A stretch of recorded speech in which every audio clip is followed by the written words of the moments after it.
నేను కానీ పవన్ కళ్యాణ్ గారు మేము ఆలోచించేది మన రాష్ట్ర సమస్యల్ని సమన్వయంతో పరిష్కారం చేసుకుని మనం ముందుకు పోవాల్సిన అవసరం ఉంది.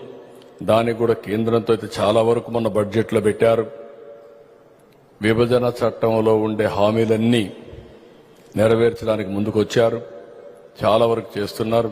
ఇంకా కూడా చేయడానికి సుముఖంగా ఉన్నారు.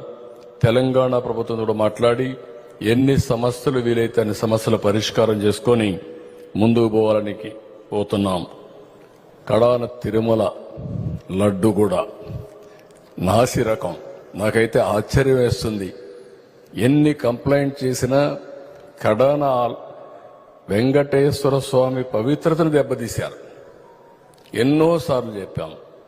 అక్కడ ఎంత దుర్మార్గంగా ప్రయత్నం చేశారంటే అంత దుర్మార్గంగా ప్రవర్తించారు.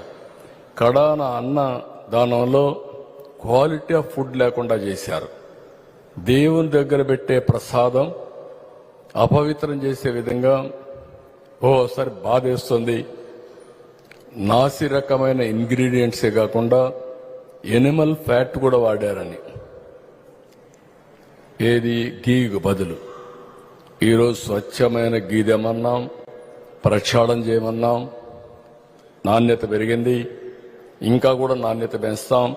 అల్టిమేట్గా వెంకటేశ్వర స్వామి మన రాష్ట్రంలో ఉండడం మనందరి అదృష్టం. ప్రపంచం అంతా మన దగ్గరికి వచ్చే పరిస్థితికి వచ్చారు. అలాంటప్పుడు వెంకటేశ్వర స్వామి పవిత్రతను కాపాడుకోవాల్సిన బాధ్యత మనందరిపైన ఉంది. ఇది కూడా చేస్తామని చెప్పి కూడా నేను మీకు తెలియజేస్తున్నా. ఇంకొక పక్కన